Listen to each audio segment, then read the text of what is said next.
Hello friends, welcome back to our channel. তো তোমরা সবাই কেমন আছো? আশা করি ভালো আছো।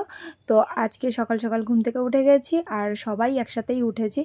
আর হচ্ছে ডলিজ ওয়াইটি ব্লগের নতুন একটি ভিডিওতে তোমাদের অনেক অনেক ওয়েলকাম এবং ভালোবাসা। আর তোমরা কেমন আছো আমাকে প্লিজ জানিও। আর সকালবেলা দেখো সবাই একসাথে উঠে গেছি, উঠে বিছানাটা গুছিয়ে নিচ্ছি। আর আগের দিন যে সাদা বেড কভারটা মানে বিছানো ছিল ওইটা তার পরের দিনই তুলে ফেলতে হয়েছে, আর কি বলবো। আর জানো তো মানে একটা সমস্যা কি, মানে আমার ঘরে যতগুলো বেড কভার আছে না সবই হালকা কালার, লাইট কালার, মানে দুদিনও রাখা যায় না। দেখো এই বেড কভারটাও কেমন মানে পিঙ্ক পিঙ্ক কালারের। হ্যাঁ, ওইটাতেও আর বোঝোই তো এখন বাপান বড় হয়েছে, অল্প একটু বড় হয়েছে, বাইরে যায় যখন তখনই এসে ব্যাস উঠে যায় বা নোংরা হয়ে যায়, খুব তাড়াতাড়ি নোংরা যায়, 2-3 দিনের বেশি রাখাই যায় না।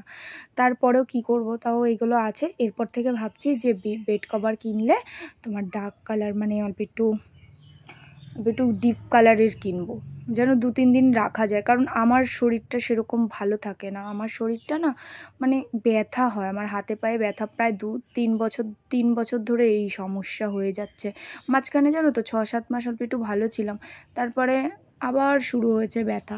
কিন্তু ডক্টর দেখিয়েছি, অনেক জায়গায় দেখিয়েছি, প্রাইভেটেও দেখিয়েছি, এমসে গিয়ে দেখিয়েছি, কোনো কিছুই হচ্ছে না।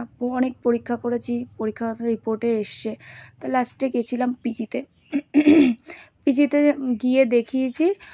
আর মানে পিজিতে যাওয়ার পর না মানে এতটা দূর তো সবসময় যাওয়া হয়ে ওঠে না।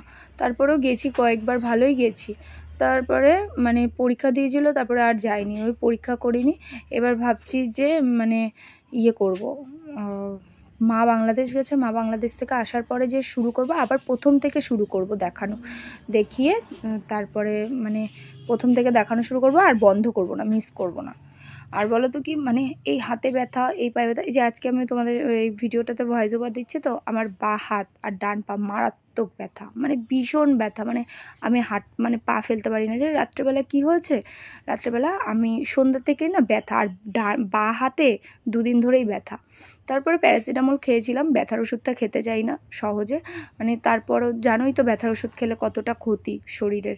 তারপরেও না মানে রাত্রেবেলা ঘুমিয়েছি, ঘুমাবো কি করে, মানে ঘুমিয়েছি, আমি যে ঘুমিয়ে পড়লে হয়তো ব্যথাটা মানে এত যন্ত্রণা, ব্যথাতে ঘুম ভেঙে গেছে রাত্রেবেলা 12:30-1টার দিকে ঘুম ভেঙে গেছে আমার। 12:30, হ্যাঁ 1টার দিকে। এমনিও তো আমাদের দেরি করেই ঘুমানো হয়, আর আমি কালকে অল্প একটু তাড়াতাড়ি শুয়ে পড়েছিলাম, তো 12:30-1টার দিকে ঘুম ভেঙে গেছে।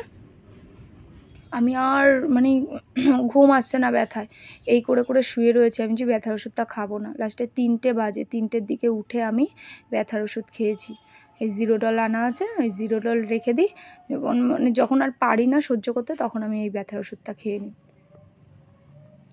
ব্যথার ওষুধ খেয়ে খেয়ে এই কাটাচ্ছি। এবার দেখি, ইচ্ছা আছে এবার দেখানো শুরু করব তোমাদের সাথে। গল্প করতে করতে আমার বিছানাটাও গুছানো হয়ে গেছে। আর ওই মেশিনটা দেখালাম না, আমাদের ঘরে ছিল, ওই ভোট দেওয়ার আগে মানে যে দেখিয়েছিল। তো বিছানাটা যেন গুছিয়ে, আর ওদিক দিয়ে পাপানকে জল বিস্কুট দিয়ে দিয়েছিলাম। আর এখানে ডালের বড়া বসিয়েছি, কারণ জল ভাত মানে পান্তা ভাত আছে, তো ওইটা খাবো ডালের বড়া দিয়ে। খাওয়া দাওয়া করে অল্প একটু চিকেন এনেছিল, ওই চিকেনটা রান্না করলাম, আর ওদিক দিয়ে ডাল করলাম, ভাত করেছিলাম। তো দুপুরে এই খাওয়া দাওয়া হয়েছে। তা রান্নাবান্না করে অল্প একটু নিজের চুলে অল্প একটুখানি হেনা দিলাম। বহুত বছর পরে আমি হেনাটা দিলাম এবার, তাও বিয়ের প্রথম বছর দিয়েছি। আজকে 5 বছর 6 বছর হয়ে যাচ্ছে বিয়ে, প্রথম বছর 1-2বার দিয়েছিলাম। তো আগে দেওয়া হতো, বিয়ের আগে দেওয়া হতো। তো বিয়ের আগে না মানে দেওয়া হতো, বিয়ের আগে ভালোই মাসে 2বার করেও হতো, বা মাসে 1বার করেও দিতাম। ব্ল্যাক হেনাটা দিতাম আমি, ময়ূরী। আর এই দেখো অল্প একটু গুলিয়ে নিচ্ছি, এটা কিছুক্ষণ রেখে দেবো গুলিয়ে। এটার মধ্যে অল্প একটু ডিমের সাদা অংশ দিয়েছি, আর কি দিয়েছি, আর কিছু, আর মানে চা পাতার লিকার দিয়েছিলাম ব্রাউন কালারের। তো এটা দিয়ে, এটা গুলিয়ে কিছুক্ষণ 1/2 ঘন্টা মতন রেখে দিয়েছি। তো দিয়ে, আর চিকেন এনেছিল অল্প একটু সলিড পিস রেখে দিয়েছিলাম, ওটা দিয়ে পকোড়া করেছি সন্ধ্যাবেলা, পকোড়া অল্প একটু চা খেয়েছি। আর ভিডিওটা আমার আজকে এই পর্যন্তই। যদি ভিডিওটা ভালো লাগে তো লাইক, কমেন্ট, শেয়ার এবং সাবস্ক্রাইব করে দিও। ততক্ষণ তোমরা সাবধানে, সুস্থ এবং ভালো থেকো। তো দেখা হচ্ছে নতুন একটি ভিডিওতে, ততক্ষণ তোমার টাটা।